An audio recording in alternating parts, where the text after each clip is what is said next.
दोस्तों 90 के दशक की एक ऐसी एक्ट्रेस जिनकी बोलती आंखें, दिलकश अंदाज और शानदार अदाकारी ने बेहद कम समय में लोगों को अपना दीवाना बना लिया था। हम बात कर रहे हैं मशहूर अभिनेत्री दिव्या भारती की। दिव्या ने बहुत कम समय में शोहरत की उन बुलंदियों को छू लिया जिसकी चाहत फिल्म इंडस्ट्री की हर अदाकारा रखती है। महज 3 साल में उन्होंने 20 फिल्मों में काम किया और कई सुपरहिट फिल्में देकर बॉलीवुड की नंबर 1 हीरोइन बन गईं।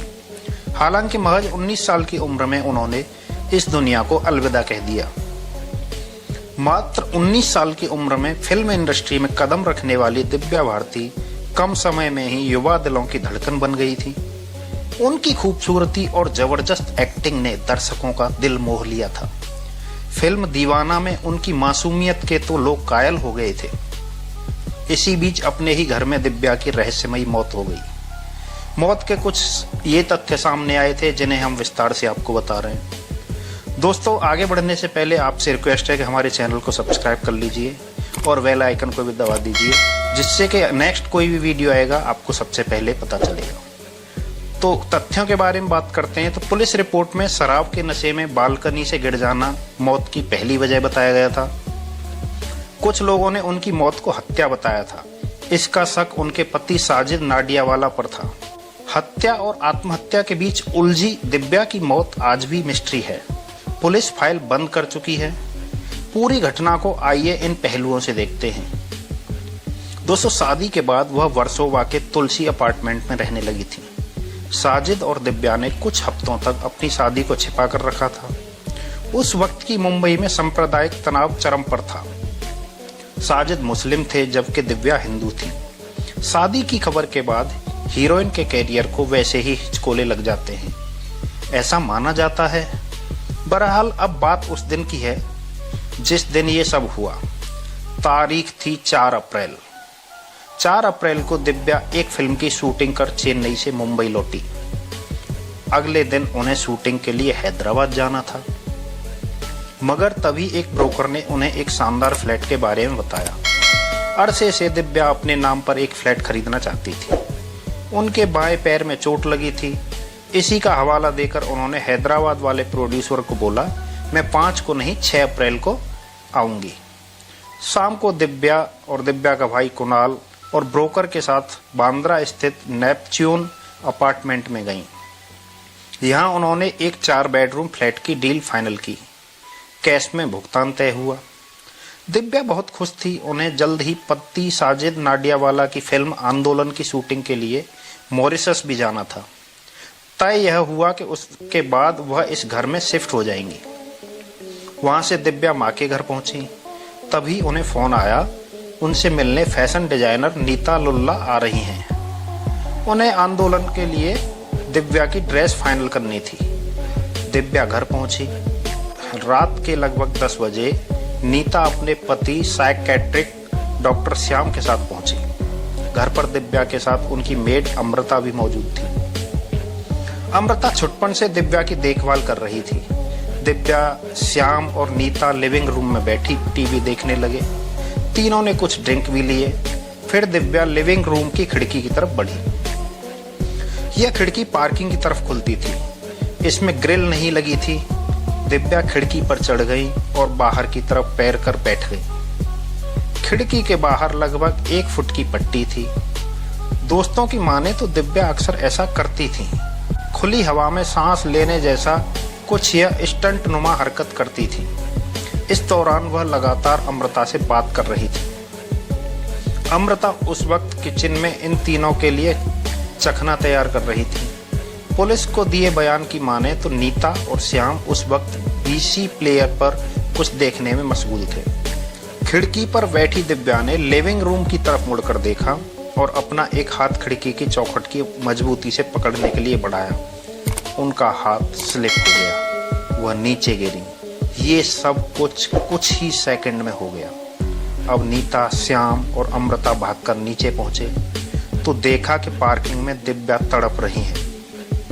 चारों तरफ खून का गोला बढ़ता जा रहा है। दिव्या जिंदा थी, मगर उनकी नब्ज तेजी से डूब रही थी। वे उसे अस्पताल ले गए। कूपर हॉस्पिटल वहां इमरजेंसी के आईसीयू वार्ड में दिव्या ने आखिरी सांस ली। दिव्या की आखिरी मेडिकल रिपोर्ट तैयार की डॉक्टर त्रिपाठी ने। उनके मुताबिक दिव्या के पेट में कुछ मात्रा में अल्कोहल पाया गया था। 2 दिन बाद हिंदू रीति रिवाज से दिव्या का अंतिम संस्कार कर दिया गया। दुल्हन वाली लाल चुनरी ओढ़े दिव्या की वह आखिरी तस्वीर लोगों के दिमाग में टंग गई थी। इस दौरान फिल्म इंडस्ट्री के तमाम दिग्गज वहां मौजूद थे। दिव्या भारती की मौत की जांच की वर्सोवा थाना अध्यक्ष इंस्पेक्टर जे.जी. जाघव ने। जांच 5 साल तक चली।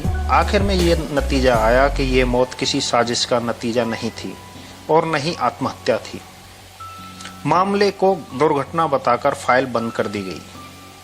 जांच के दौरान घटना स्थल पर मौजूद नीता लुल्ला, उनके पति डॉक्टर श्याम, दिव्या के पति साजिद, माता पिता ओम और मीता, भाई कुणाल से पूछताछ की गई। नौकरानी अमृता भी मौके पर मौजूद थी। उसने पुलिस को महत्वपूर्ण क्लू मिल सकते थे, पर हादसे के फौरन बाद वह भयानक अवसाद का शिकार हो गई। कुछ ही दिनों बाद उन्हें हार्ट अटैक हुआ और फिर 1 महीने के अंदर उनकी मौत हो गई। पुलिस के सामने सवाल यह था कि दिव्या खिड़की की पट्टी पर बैठने क्यों गई। मीडिया रिपोर्ट्स के अनुसार दिव्या के दोस्तों को उनकी इस हरकत पर कोई अचरज नहीं हुआ। उनके मुताबिक दिव्या को इस तरह के जोखिम लेने की आदत थी। सवाल यह भी उठा कि साजिद उस वक्त कहाँ थे। इसका कोई तसल्ली बख्श जवाब नहीं मिलता है। कुछ लोग कहते हैं कि दिव्या का पति से झगड़ा चल रहा था। कुछ अटकलें हैं कि पिता द्वारा की जा रही अनदेखी से दिव्या दुखी थी। कुछ यह भी बताते हैं कि दिव्या अपनी मां की जुआ खेलने की आदत से परेशान थी, मगर ये सब बातें जिनका कोई वैधानिक आधार नहीं मिला है अब तक। मौत के बाद दिव्या की 2 फिल्में रिलीज हुई। कमल सदाना के साथ रंग, इसका गाना तुझे ना देखूं तो चैन मुझे आता नहीं है दोस्तों सुपरहिट हुआ था। दूसरी फिल्म थी जैकी श्रॉफ के साथ शतरंज। दोनों ही फिल्में तमाम खबरों के बावजूद बॉक्स ऑफिस पर कुछ खास नहीं कर पाई।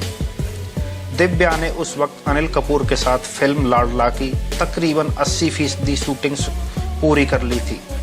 बाद में उनकी जगह श्रीदेवी को लेकर फिल्म पूरी की गई। इसके अलावा वह मोहरा, विजयपथ और आंदोलन की भी हीरोइन होने वाली थी। दोस्तों, साजिद नाडियावाला ने साल 2002 तक जो भी फिल्म बनाई उसे दिव्या को डेडिकेट किया। फिर उनकी शादी हो गई।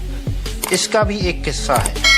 पत्रकार वर्धा खान दिव्या भारती की मौत पर स्टोरी कर रही थी। इस सिलसिले में उनकी साजिद से मुलाकात हुई।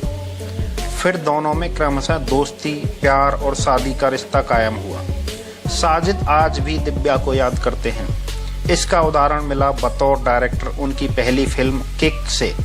इसमें सलमान खान ने एक सीन में दिव्या के चर्चित गाने 7 समंदर पार में तेरे पीछे पीछे आ गई पर डांस किया था। दोस्तों, दिव्या तो चली गई, भरी जवानी में चली गई, ये कहना नाकाफी होगा। 19 साल में तो जवानी शुरू ही होती है। देश के लाखों करोड़ों लोग उनके प्रशंसक थे। मैं भी इस जमात में शामिल हूँ। इसलिए जब जब उनकी मौत की बात चलती है दिल मुँह को आ जाता है। जिंदगी और मौत की पहेली अनसुलझी रह गई। दोस्तों, कैसी लगी आपको ये हमारी स्टोरी? अगर हमारी स्टोरी में कुछ कमियां हैं तो हमें कमेंट करके बताइए और इसको कैसे सुधारा जाए हमें थोड़ा गाइड कीजिए। और दोस्तों, अगर स्टोरी अच्छी लगी है तो हमारे चैनल को सब्सक्राइब कीजिए और वीडियो को लाइक